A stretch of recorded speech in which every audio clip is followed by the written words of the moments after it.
The information in this video is provided for informational and educational purposes only. Hey everybody, welcome to another edition of the Morale Monologue. My name is Michael Morale. First off, happy 2023 to all of us. I don't know where 2022 went, but it went by really quick. So I'm hoping 2023 is going to be just as good, if not a lot better. And I hope and pray that you feel the same way. Okay, so in today's video, I'm going to talk about a subject that I know probably some of you are getting tired of hearing about regarding physical therapy, but I ask that if you have SMA or if you know someone that has SMA, please watch this video because the information that I'm going to give you today may really help you or someone else. You know, sitting in front of my computer all day long, like most of us with SMA do, our shoulders and our neck tend to get very fatigued and tired. You know, we don't get up and move around like an able-bodied person would and can, but we're stuck in one position. And I've got 3 monitors at my desk. I've got one on my left, one on my right, and then one in the middle above both of those bottom monitors. So I'm always looking up and I'm straining my neck, turning my neck to the side. And there's nothing that I can do about it. It is what it is. But over the course of 9 or 10 hours a day, my shoulders and my neck become very tired. And I'm sure that yours do as well. So I want to talk to you about a procedure that your physical therapist can do that will really help with this. And I've talked about dry needling in the past, and I've talked about cupping in one of my other videos where Emily, my physical therapist, cupped my calf muscles, and I really found some good benefits with that. So I'm going to be showing you some pictures today of what happened when I went to physical therapy last week. My shoulders and my neck, again, have been very tired. I tend to get a little bit more fatigued toward the end of the day because I'm working those muscles. Now, a lot of us with SMA have either poor neck control, head and neck control, or no head and neck control. Many of you wear head rests where you can rest your head, but a lot of us with SMA can't lean forward and then pull our head back up into a neutral position, or look back and bring our head back into a neutral position. Luckily, I've still got this capability, and I'm very thankful for that, but I know that as I get older, I may lose some of that. My new wheelchair does have a headrest, and I look forward to using it, especially if I want to lay back during the day and get some relief. But right now, I don't use a headrest, but the needling and the cupping that my physical therapist has been doing over the past month and a half, 2 months on me has really shown some great benefits. So I'm going to be showing you some pictures. Again, if you're sensitive to needles or if you're sensitive to what looks like blood on my skin, but it's not, and I'll explain. But if you're a little bit sensitive, just hold your breath because I'll try to go through it as quick as I can, but I've got some great information that I think might help you, okay? All right, so the first picture that you're seeing is when Emily was doing the dry needling on my neck. She first marked my spine. You'll see little purple lines on my neck going down my spine. And so she was very careful not to interfere with the spine. But she put the needles in, and they're microscopically small needles as far as being thin. They're flexible. It really doesn't hurt at all. You would think, you know, it may feel like you're getting an injection, but it's not, okay?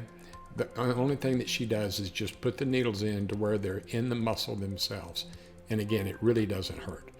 After she allowed those needles to stay in for a couple of minutes, she then hooked them up to electrodes, which provided a stimulus or an electrical pulse to those muscles. And it kind of felt like somebody was standing behind me, lightly thumping me on the neck. It wasn't annoying, it didn't hurt. It actually felt really good to feel those muscles activate. But she allowed that electrical stimulation to go on for about 10 minutes. After that, she removed the electrodes and she removed the needles. Next, what she did in this picture, you'll see where there's a suction cup on my neck. And she worked on both sides, the left and the right side of my neck. And as she cup the skin, it draws the skin into the cup, which forces the blood toward the surface of the skin. Now, you might see a drop of blood every once in a while in these pictures because what happened was she did the cupping after she did the dry needling. So I did bleed, maybe just very minutely, but there is a little bit of blood in it. But the purpose of the cupping is to bring the blood to the surface. And think about this. When your muscles get fatigued and when they get sore, it's usually because they're not getting enough blood flow to the muscle. Okay? Think of it like a sponge. A dry sponge is very hard, not very flexible, not very pliable. But if you put it in water, it becomes flexible and pliable, and you can squeeze it, and it feels better. Okay, well, the same thing with your muscles. If your muscles aren't getting enough blood, they become very dry. And when they get dry, that's the fatigue that you feel. So in the next picture, and trust me, this picture looks really gruesome, but it's not. It actually felt very good. You'll see the results of what happened after she cupped my neck and my shoulders. Okay? There is a lot of blood to the surface of the skin, which means that these muscles are getting saturated in blood. And the dry needling helps with the blood flow as well, but cupping really brings that blood into the muscle, allowing it to soak up that blood and become very pliable. And trust me, you would be surprised at how much better I felt. And these marks will last on my neck for 2 or 3 weeks, sometimes even a little bit longer. But that's okay. You see a lot of athletes using cupping now. You see a lot of people that are using cupping and finding the benefits of it. So my recommendation to you would be to talk to your doctor, okay? Ask them if you can take physical therapy. Find a good physical therapist that can do dry needling and cupping, and tell them about your fatigue in your neck and your shoulders. And trust me, they can help you. And you would be surprised. What looks to be very painful is not. There is no bruising to the skin. You can go up and touch my neck. I don't feel it. I don't feel like I'm bruised. Okay, like if you hit yourself and you get a bruise on your skin, it looks like I am bruised. And over the next couple of weeks, they will turn a little bit purplish or even kind of a yellowish color. But there is absolutely no bruising to my skin. Some of you, I don't know, I can't say that would be the result for everybody, but from the people that I've talked to, there really isn't any soreness or bruising to the touch if somebody touches you, okay? So again, talk to your doctor, try to find a good physical therapist. If you've got a physical therapist now, talk to them and say, hey, what can you do with regards to dry needling, and even try the electrical massage, okay, or the electrical impulse on those, and then ask them about cupping. Again, it'll be something that I think will give you some great benefits, okay? Hey, if you enjoyed this episode of the Morale Monologue, please give me a thumbs up, and also don't forget to subscribe to the SMA News Today YouTube channel as well. We would greatly appreciate it. Remember, when you do subscribe, click on the bell icon. That way you'll be notified of any new videos that we produce.